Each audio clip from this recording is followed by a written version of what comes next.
Hello, hello, hello. Welcome back to High on History. I'm Jordan. And I'm Liz. And today we have the end of the reign of Louis XIV. We've covered Versailles in all of its glory and who he was as a young man, and how the whole world literally revolved around him. Yep.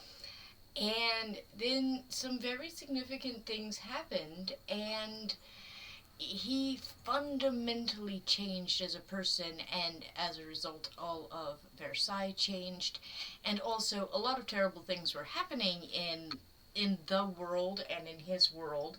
Mm-hmm. And so we are going to cover, I'm going to start kind of with the psychology of who he became later in life. And then we're going to go into some detail in the upcoming episodes of some specific wars that I'm just going to gloss over.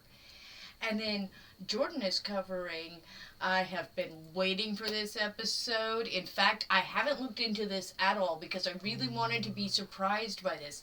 I never looked it up. So Jordan is going into the Affair of the Poisons, which I know absolutely nothing about. Like, I specifically am super intrigued to hear about this. So, as we've covered before, Louis built Versailles essentially to make himself immortal. Right. And a lot of who he becomes really does stem from his early on fundamental belief that his glory is the glory of France and the glory of God. Yep. That's very much his worldview as he's young. And then a couple of things happen even early on. So he's very emotionally isolated. Right. He has made this world that is puppetry and performance, and everybody smiles because they must smile. Right. And he comes in time to recognize that there's very little in the way of sincerity. Right, there's no authenticity. There's no authenticity. And in many ways, he's alone. Even with his mistresses, who he adores, his early mistresses, there are parts of himself that he keeps very private. Mm-hmm. And as near as I can tell, there's only one person in the entire court of Versailles that this does not entirely apply to. Can you guess who it might be? I'm going to assume that would be his late wife, Madame Maintenon. No, his first wife, his queen. Oh, Maria Theresa. Yeah, Maria Theresa, his queen, have a fascinating relationship. And it's sad to me how little I could find other than just kind of broad overviews. And part of the reason is that Maria Theresa was not an ambitious woman. Right. She willingly gave up her claim to the throne of Spain initially in exchange for that dowry. Now, France claims that Spain never paid the dowry. And this is their reason, what do you call it when you forward a kind of a reason that isn't the full reason? It was the pretense. It was the pretext for the Franco-Dutch War and all of that I covered in the last episode. It's also right. So, now, in some versions of the story of Maria Theresa and Louis XIV, some have said, he essentially went to war for her claim to the Spanish throne. He also offered her something that was almost unheard of in Versailles. Oh, yeah? Privacy. Oh, yeah. And a bit of freedom. And she wasn't allowed to move out of Versailles. But he let her play with her own children. They weren't raised entirely by governesses. She raised them, she played with them. She had her own chapel, she had her own apartments. She was allowed to live her life as much unimpeded by the scheming court of Versailles as any queen could possibly be. Oh, wow. She was humble and sincere, and she was utterly devoted to Louis. She truly loved him.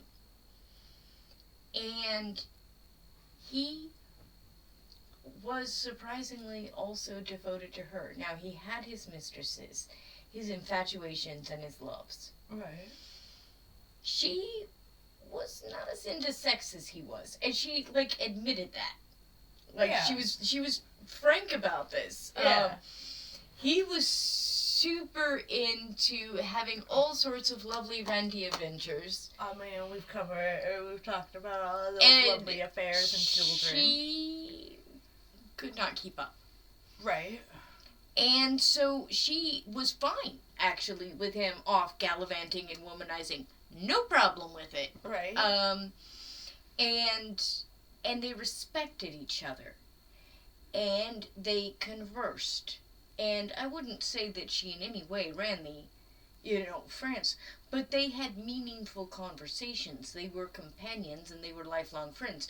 She did have 6 children with him, only one of which survived childhood. Yep. And that becomes a sad story later because, he is not the person who succeeds Louis XIV. Which I had talked about that in one of the previous episodes, how he had gotten measles, and that's how we end up with Louis XV. Smallpox. Oh yeah, it was smallpox. Yeah. And there were several other family deaths that happened in very rapid succession right after that also. But we'll get there. Yeah. What really happens is that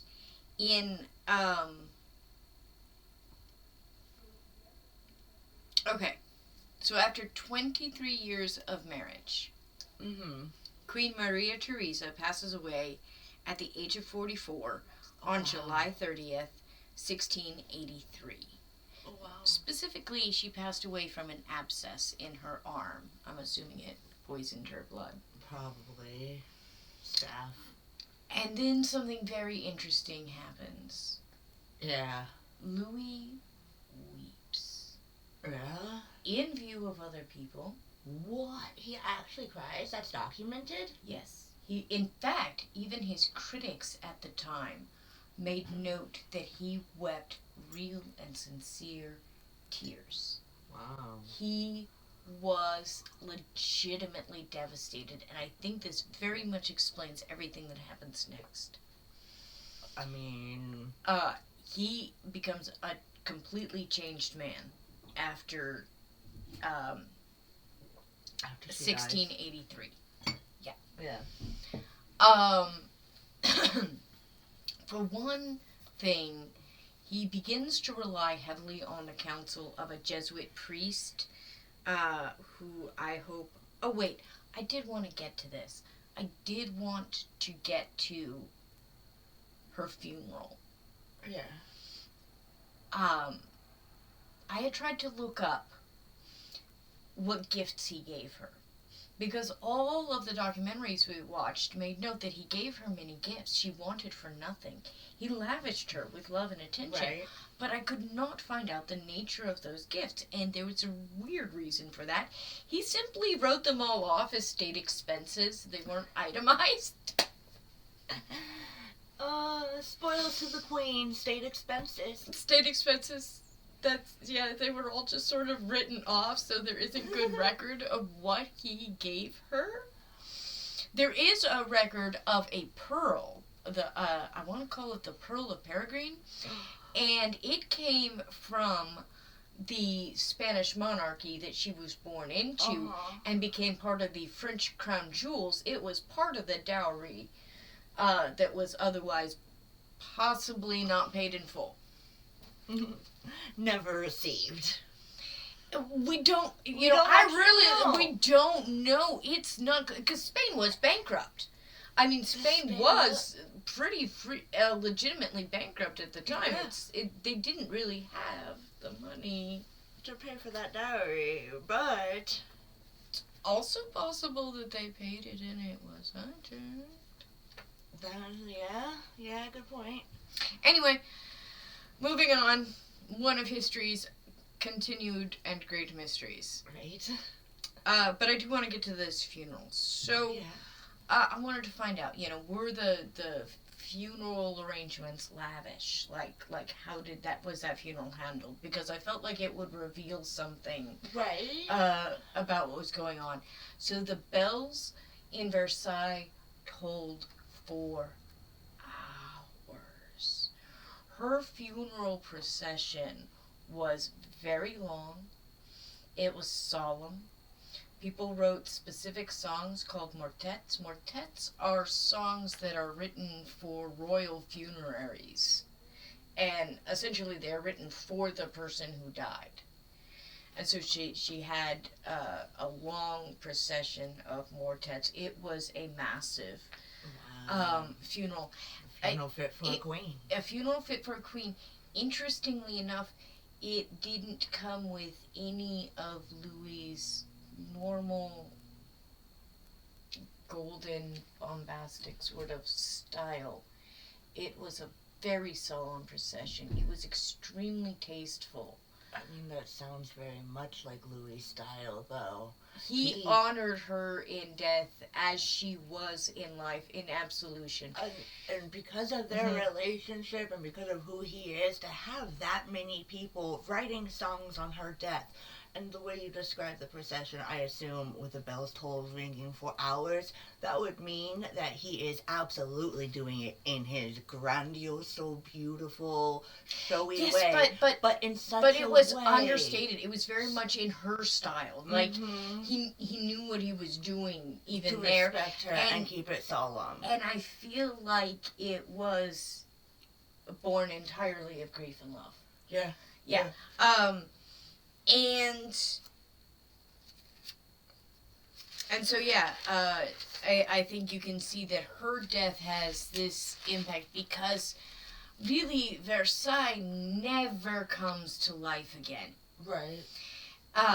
Once she is gone, he begins to rely heavily on the counsel of a Jesuit priest. Yeah. Whose name I do swear I wrote down, but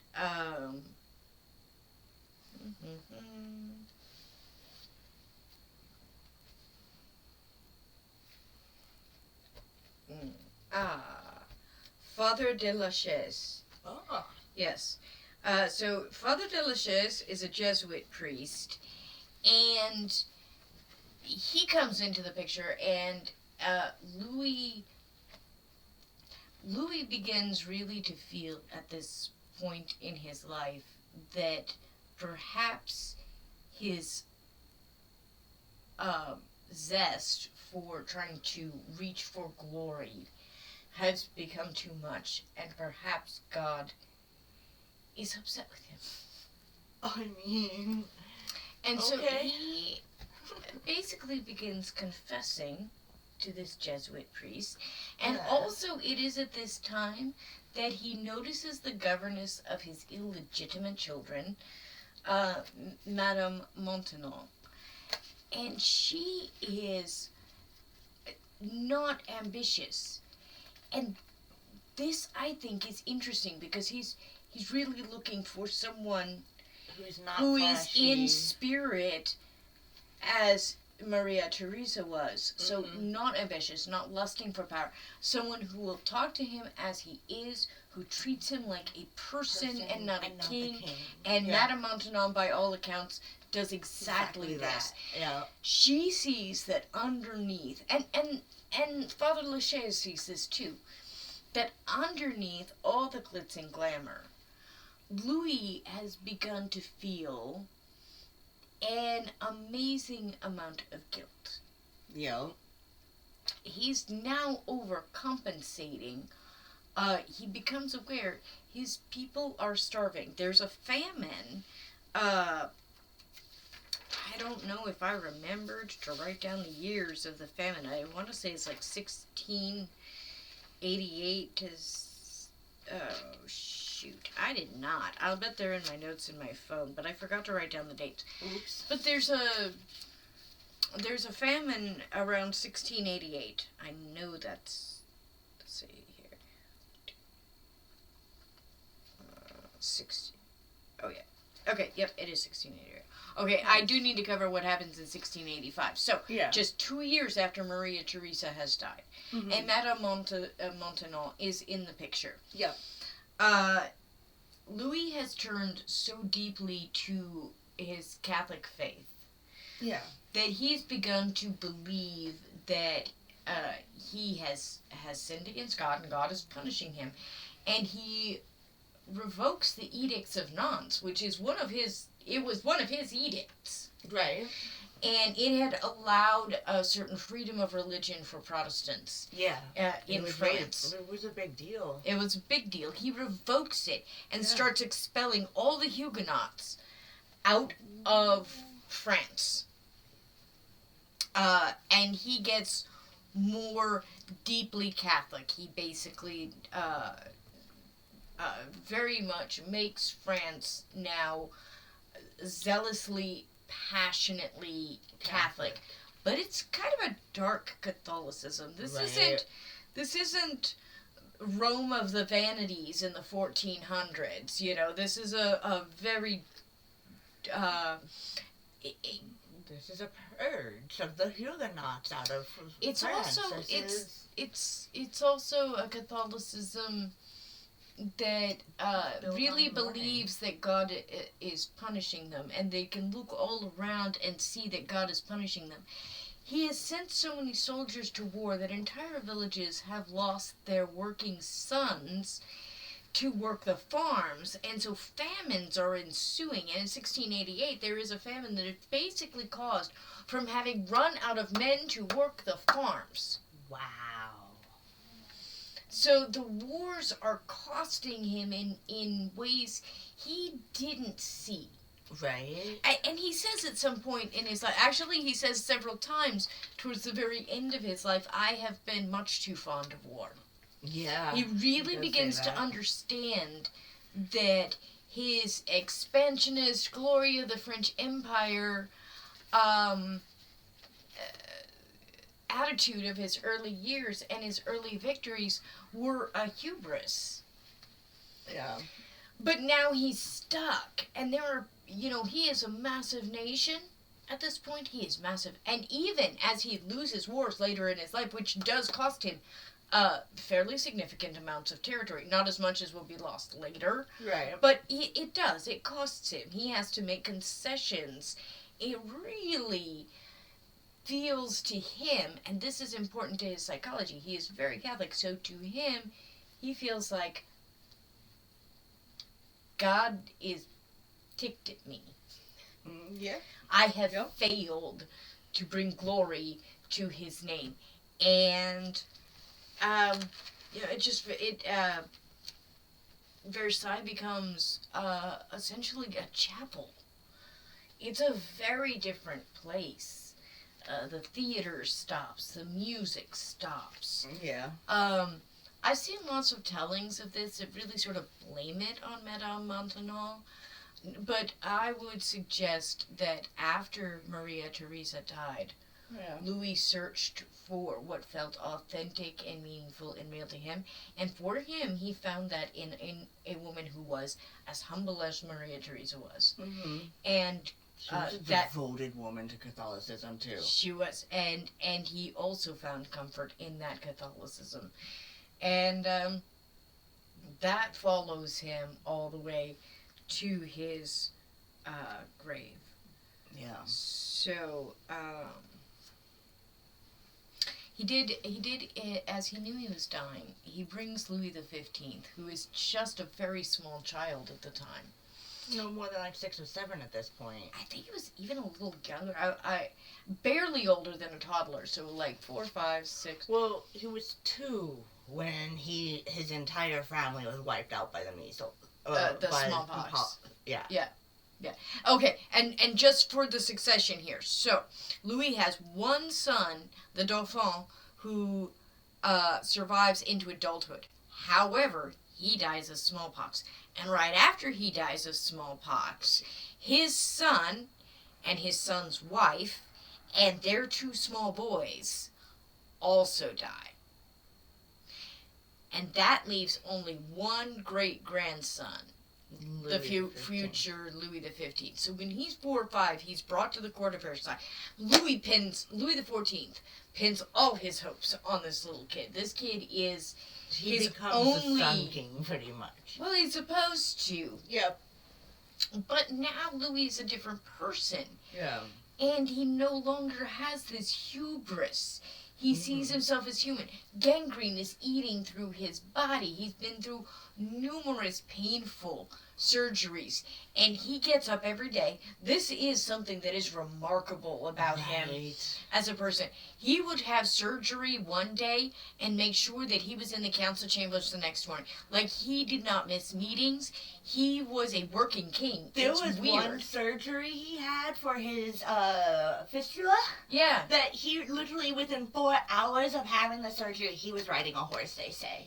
Yeah, he was a remarkably hard worker. Yeah.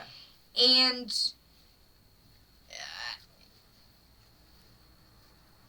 I find, and that continued all the way up until just days before he died.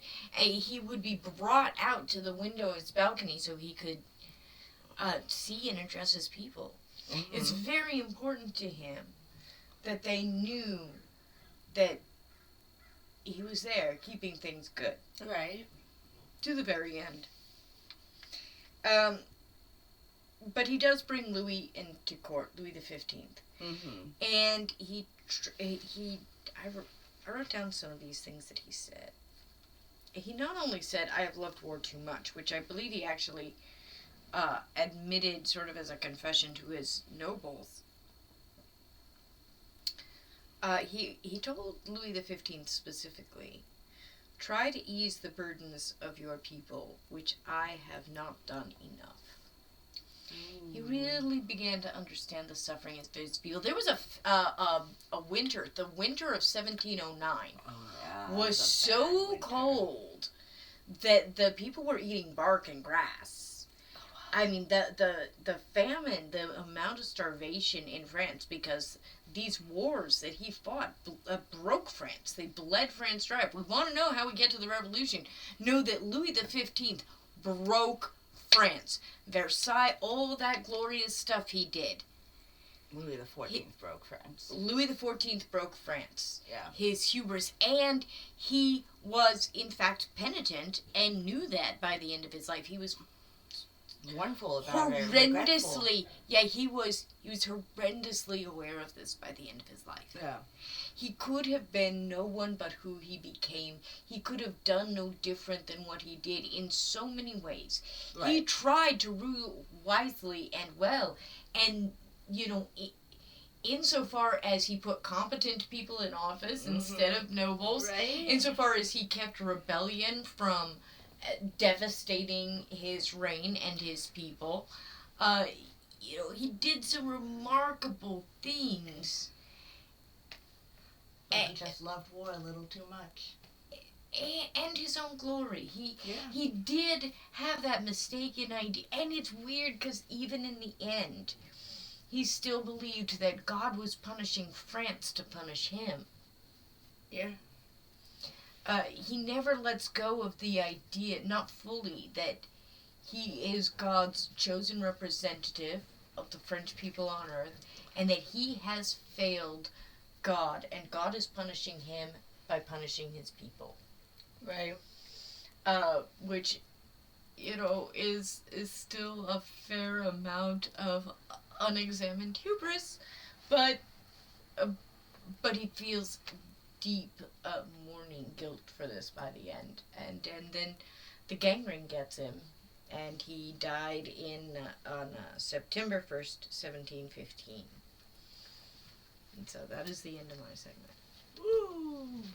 Alright, so we finally get to the affair of the poisons. So we're back with Madame Montespan, which was his glamour and glitz mistress. She was the unofficial queen of France.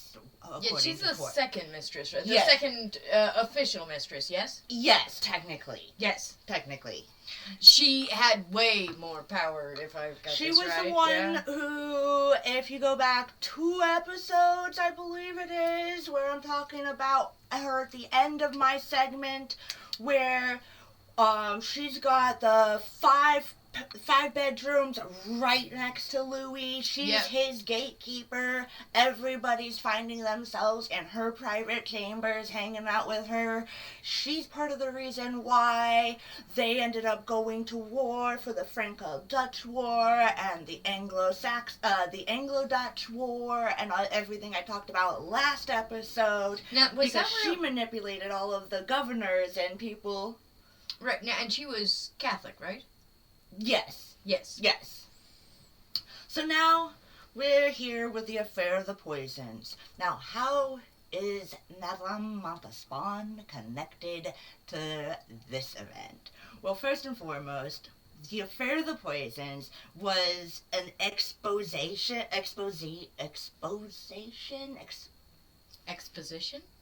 It was exposing an underground or an underworld of poisoners, fortune tellers, witchcraft. We're talking about black magic practitioners, and these sorcerers worked for the nobles. Oh, so this is a hidden underground in the court of Versailles. And so this was a major turn of events for witchcraft and a scandal for witch hunting in Versailles itself. Oh my gosh. 1677 is when all of this goes down. Okay. So it actually begins with the arrest and the execution of Marie Madeleine Margaret d'Aubry, the Marquise de Brinvilliers, in 1676. And she was accused of poisoning her father and 2 brothers to get them out of the way so she can inherit their lands. Okay. And so, because of that being exposed, that she actually did poison them because everybody just kind of dropped dead at the same time and then she's left alive. Right. So, because of that happened, it actually ended up opening a vast network of criminal underground to end up exposing Catherine Deschay's monovision, known as La Vision. She was a fortune teller, self-proclaimed sorceress, and she was the main suspect and ringleader. And she ended up confessing to selling love potions, hosting black masses to cast spells and help clients achieve their goals. So, like, she through torture, she ended up confessing all of that. Okay. Yeah, after the first girl, Marie Madeleine was confessed to her poisoning. That exposed Catherine. Catherine gets tortured and then confesses, and she ends up implicating so many members of nobility from buying from her. From buying love potions, being part of black masses, children's sacrifice was even part of all of this.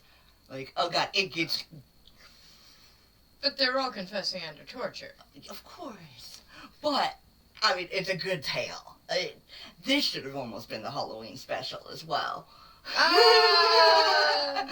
Okay, so as many nobles were noted, one of the most important people in Louis's personal circle was also implicated. And that was Madame Montespan. When she was implicated, that flipped Louis's world upside down. She ended up being accused of buying love potions, poisoning people to eliminate rivals, including the Duchess of Fontaines, and she also participated in black masses as well as the children sacrifices to ensure the king's affection.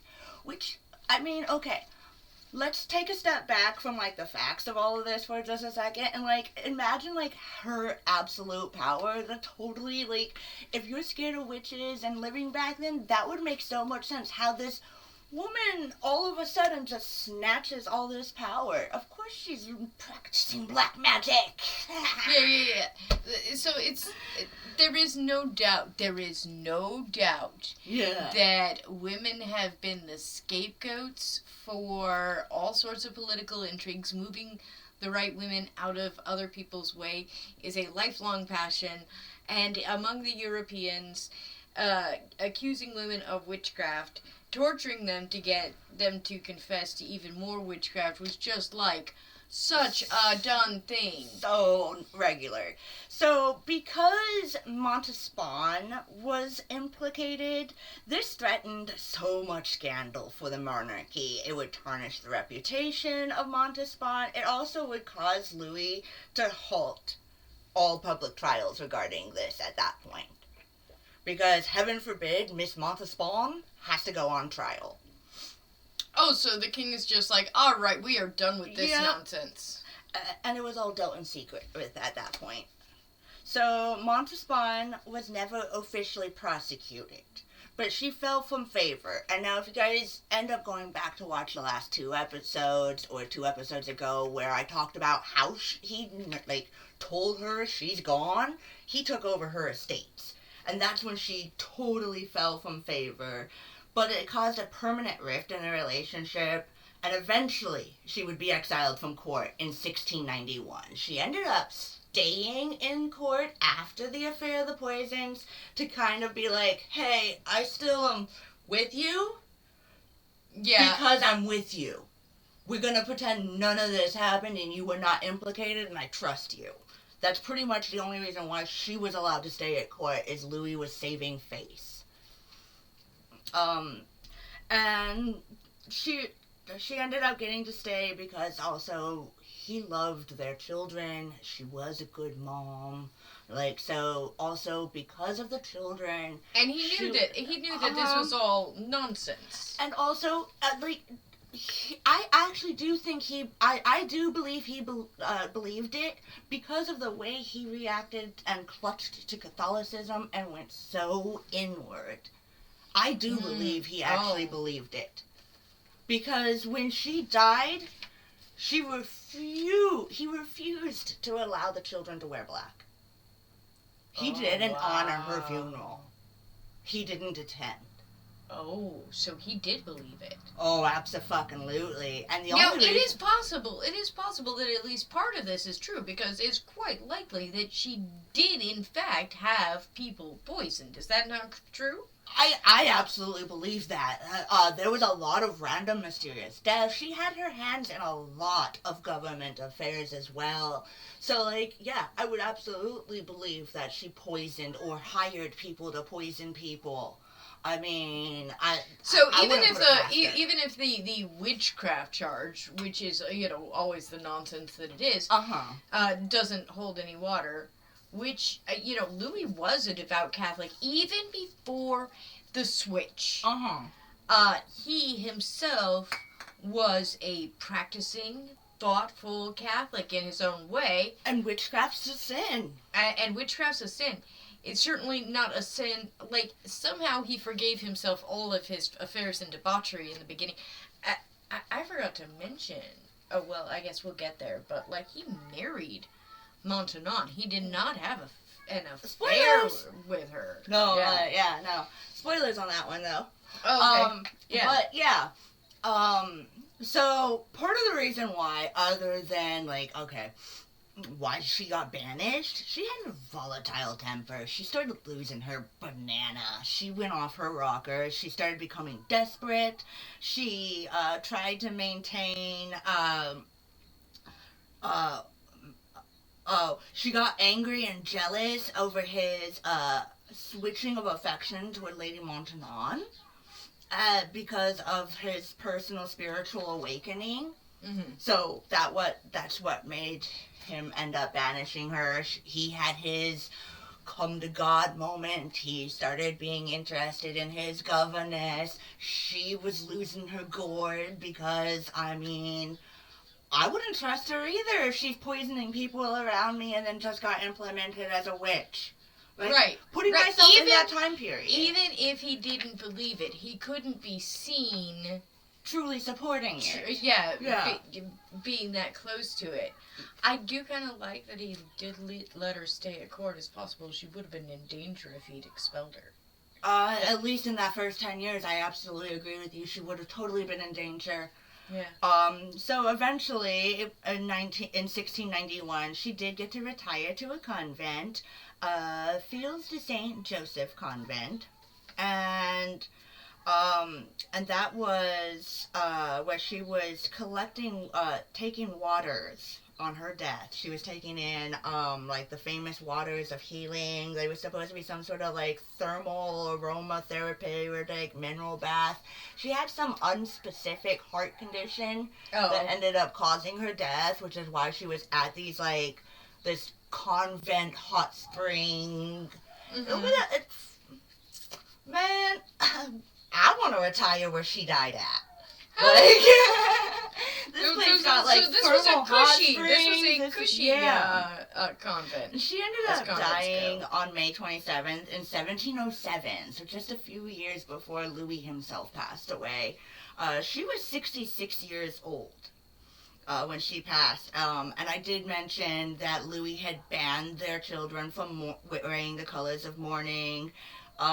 But while she was alive before her death, after she had been exiled to the convent, they were allowed to maintain communication with her. They wrote letters. They were able to talk to their mother. Like, even though she was banished and no longer allowed to be seen at court, and even though he was like, you ain't mourning your mom, he didn't cut them off completely. You can talk to her. See, there's a lot of things about so many kings that did that too, though. Cut them off, and that was beautiful. Right. I was just about to say there's so many things about Louis. He too does not seem like a bad guy. He seems like a man who genuinely wants to be a good man. I mean, he let his children communicate with their mother after she committed a major sin against the crown. I don't. That by all means. Poisoning somebody in the court, that alone is a threat to the crown. That is the part that also makes me wonder whether he actually believed if he believed that she was a witch, why would he not cut off his children from all contact with her? Why not have her executed? It was I think there was a part of him that maybe for the sake of the children wanted them to be able to communicate. Maybe he didn't fully believe it, but still because of the holy shit, this was a woman I loved. I can't do this anymore, and like freak meltdown. I'm sure but that at the same time, too. be like, look, that's your mom. Just because I can't talk to her, doesn't mean I can't let you talk to her. Just because I don't trust her, doesn't mean she's gonna poison you kids. Right. So, no, he knows who she is. So he's also a rational man. Like, I don't think that Louis was explicitly superstitious. Not as a Catholic. He didn't really seem like it. No. So, anyway, his behavior, considering that he's king, was entirely rational there, I think. And honestly, it's to his credit that he put up with her behavior for as long as he did. Because she really... 10 years of her being just off his gourd at him. So now we get to the Marquise de Montanan. This woman, I kind of initially didn't really like when I first learned about her, but she actually kind of grew on me. She was a woman who actually understood Louis. She was a woman who also came from very, very humble beginnings. She was born Francois de Aubergine in a prison. Oh, wow, poor thing. Yeah, in Niort, France, on November 27th, which happy early birthday to her, in 1635. Her family was incarcerated for debt. She was shipped off as part of the slave trade to the West Indies as a child with her family to pay back the debt. Oh, poor thing. And then she was also reduced to begging when she ended up getting to come back to France after her family was indentured and paid back their debt. So, and that was in 1647. And then she was eventually taken in by her paternal aunt and uncle, after she had been a street urchin for a little while. And that was also her coming back from the West Indies and her parents dying. So she lost her mom and dad when they came back from the West Indies. She was a street urchin for a little while, and then her biological paternal, so that would be her father's aunt and brother and sister, took her in. And in order to avoid being shipped off to a convent, she decided to marry Paul Saccharin. He was a poet and a satirist. So he apparently was a funny man. And he was 25 years her senior, so he was considerably older than her. But because of his status of being an actor, an entertainer, the poet, the satirist, he was a performer. So that allowed her access to high society. And her central figure allowed her also, or her husband's centralized figure also allowed her access to like literary salons. So that was like allowing her to get access to knowledge and books. So it made her really smart. She had wit and intelligence because she was constantly being played with by her husband. Because they're in the high society and she's his wife, people are fucking with her too, for the lack of a better phrase. So she's got to be witty and smart to keep up the show with him, so to say. Okay. Yeah. Okay. So she really gets quite the education in life. Yeah, she becomes somebody. She's actually quite, and this is why I said I initially didn't like her, and then like finding where she came from and how she grew into the woman she was. Oh, you go girl! Hero status all of a sudden. So she ended up cultivating some heavy influences with some heavy friendships with some very influential people. I said that backwards. So when her husband ended up passing away in 1660, so they didn't have a very long marriage. They married in 1652 and he dies in 1660. Oh, sad. But in that time, she climbs that social scale. She makes friends. Yeah. In, society. Now, because he was a poet and a playwright, there was no money in that. So she was left broke.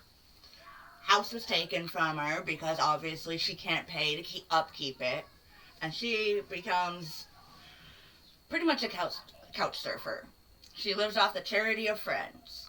And then Madame Maintenon was introduced to Madame de Montespan by a friend of Maintenon who is the cousin of Marquise d'Albret, which was the original governor, and then she was introduced to Montespan to be a secret governess. So when they were originally a secret governess. Oh yeah. So okay, and originally in 1666, Montespan was still married. Remember that from two episodes ago? Yeah. So she got knocked up. But at that point, her husband was still in court. But they were not together because she was obviously with the king. Right.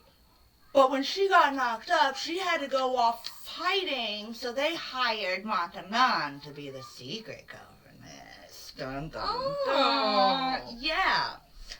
So, Maintenon and Louis had no children together. And obviously that's how Louis and Maintenon met. She was a governess. Right. She was the governess to Montespan's children. Yep.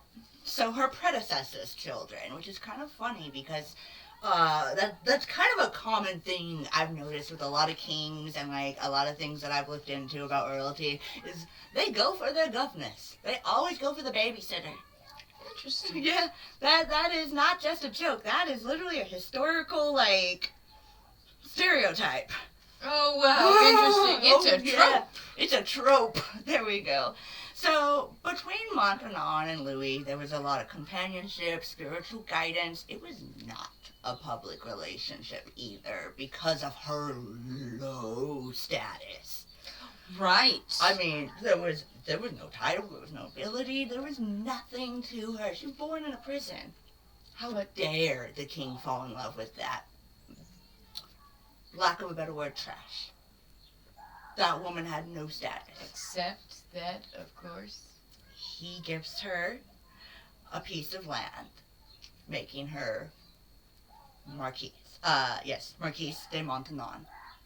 And that's how she ended up having her title, is because of the children. They needed their private home. So she was introduced to court kind of as a friend, and then somehow all of a sudden got the title. Speak that into the world. And then after the divorce, after Louis was like, hey, you get out of here for acting a fool, Mr. Montespan, he then they were never married. Montespan was married though, and when Louis right. kicked her husband out of court and right. forced the divorce between the two of them, that's when the children became present in court. I see. So they didn't actually begin their real romantic relationship until after the death of the queen, which is when they got married. But they had actually already kind of been seeing each other, relying on each other, he confiding in her, growing close to her as early as 1674. So Maria Theresa was still alive when they had started their romance. And it was because of the affair of the poisons. She was a pious woman, and he wanted to spend time with his children and freak out about their mother. And she was there comforting him, consoling with the Bible, playing with the children, being the motherly figure and the pious, saintly woman that she actually was, because she was of humble origin and given an opportunity to rise to grace. And educated and unambitious. I think other than Maria Theresa, she was the only other person in the entire court who was just authentic. Yeah, absolutely. And they actually, he trusted her so much and sought her opinion on spiritual matters as well as matters of the court so regularly, he began holding meetings with his ministers in her apartments. Wow. Yeah. There's a statement. I always liked this. Louis was no misogynist. No, he was very open with allowing his mistresses to have power in court. Yeah. Like, his queen He wasn't just a womanizer, he was also a feminist. Like, his queen didn't want that role. And what does Montespan do? Take the role of the queen and do what she's supposed to do with it. Mm-hmm. She is the belle of the ball, while the queen got to be her quiet little self in her corner reading her book, crocheting, knitting, doing whatever the heck. Playing with her own children.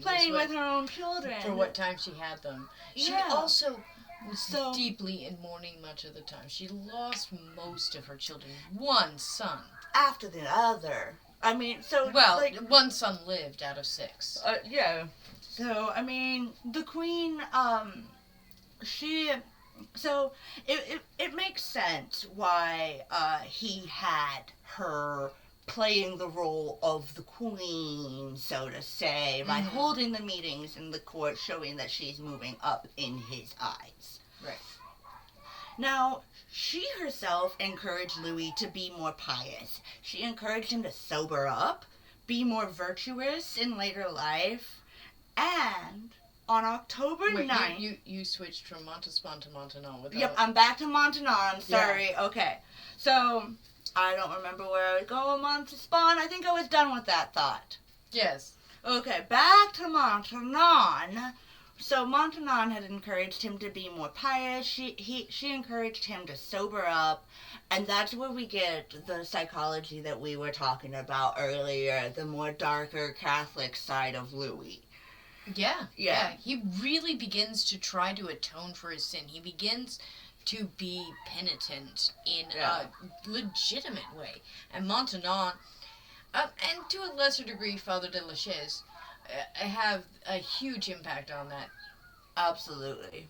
And then Maria Theresa died on July 30th of 1683, just like you said. And Louis marries Marquis de Montanon on October 9th, maybe the 10th, in a secret and private ceremony that same year. Oh, wow. So she dies in July, they're married in October. Same year. Wow. Oh, yeah, there was no waiting. Now, he, like you said, he mourned her, he did all of that.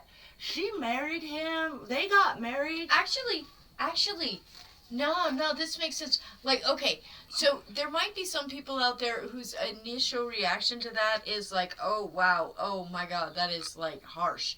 Right. No, it's not. And I'm going to explain why. First of all, in grief, people do amazing things. Oh, absolutely. Secondly, this is a older, wiser, different Louis. He had come to respect Montanon for who she was as a person. He knew by then who his partner needed to be. They had a loving relationship for the rest of his days. Oh, yeah. Yeah. Oh, she was very unceremoniously ushered out of court after his death, but it was a shame. It really was a shame because they genuinely loved each other. Mm-hmm. Now, Montanon could never, ever be recognized as queen, which is why they had their secret and private ceremony. So she would never be able to share any of the privileges, even though she was respected at court while he was alive. And for the most part, she was respected in general. Like, even though because she was clever and intelligent and good to people. She was kind-natured and funny and just all around. I would have liked her. I think I would have. And so she ended up causing the breaks of customs, so having a break in custom of their marriage. So they had a morganic marriage. Instead of an authorized Orthodox Catholic wedding that is recognized that would allow her to take the title, right, they had what was called a morganic wedding.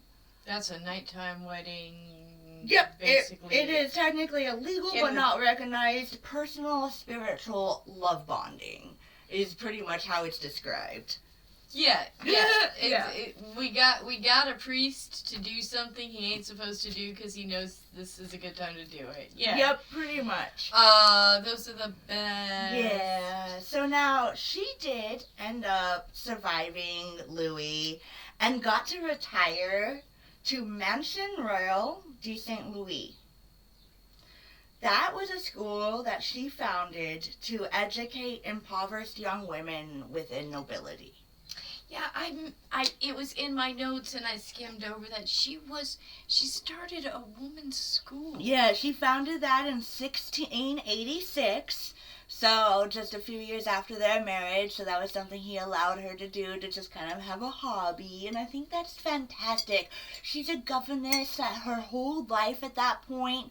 Like, Louis' children are grown. She's watched all the other children grow over the years, too, because he had dozens. Like, you can see the video 3 or 4 videos back of the lineage of legitimate and illegitimate children that there Louis were a had. lot of them. Dozens of them. And she was there for most of their growing up. She focused on raising Montespans. But she knew all of their brothers and sisters. Why wouldn't she? Certainly. So, having all her children, for the lack of never having any of her own, she got to have a school, and I think that's so beautiful that he allowed her to continue on with something that she cared about. And this was a female education. So these girls were trained in etiquette, dancing, crafts. This was an elegant finishing school for these young ladies. And she did end up dying in her school on April 15th in 1719. The school ended up closing during the French Revolution in 1793, and I would actually like to come back to what causes the school to close in 1793 when we get to that point. I am putting to do so. Put a we are pin putting in that. a pin in this. And today, the building is now home to a military academy. Oh, interesting. Yeah. Yeah. I'm sure she wouldn't love that. I'm sure she wouldn't either. And just to kind of clarify, I had this card in the wrong spot. I do apologize. The way she ended up becoming Marquise de Maintenon, she was bestowed her title and estate as a token of appreciation in 1675. And the house and estate was purchased by Louis and gifted to her. So well before their marriage. Well before their marriage. Pretty much as soon as she became governess. Much as soon as because he needed her to have a notable title to be the court governess. That makes perfect sense. And that's why I said that card was out of place, and I do apologize for that. And with that being said, thank you, Green Health, for supplying our stash of the day, and we appreciate it. That was a wrap. Tune in 2 weeks where I will be covering the 9-Year War. And you're going to be taking over one of the colonies. Are you taking over the Americas, or are you taking on the African West Indies colonies first with the 9-Year War? I still haven't decided. They're both very, very important stories to tell. I'm tempted to start with the African colonies because I feel like in the time of Louis XIV, certainly the history there of the French colonizing parts of Africa is that's been going on for much longer. Yeah. And it is, more attached, in terms of continent space than the United, over the New World, North America. Yeah. Okay. But yeah, so next week I'll be covering very likely the French colonization of Africa and the consequences therein. So this is super important to the long ongoing story. European colonization comes back to bite Europe in such in such devastating ways, and we're going to show you how that happened. In fact, European colonization, they always argue like it was some grand thing, this manifest destiny. But it came back to absolutely destroy the very societies that invented the notion. Oh, when I get to the French and Indian War, or also known as the 7-Year War for Europe and the rest of the world, it's gonna show how the impact of the American colonies in Europe, because it causes a global war. Yeah. European expansionism was a wreck of an idea in all the places they expanded to, and also a wreck of an idea in Europe. It was a bad idea. We're going to spend a great deal of time showing exactly why that turned out to be. And I was sort of surprised by this. There was more boomerang there than I had realized before I started this journey. So join us for this interesting exploration. Thank you so much, and bye.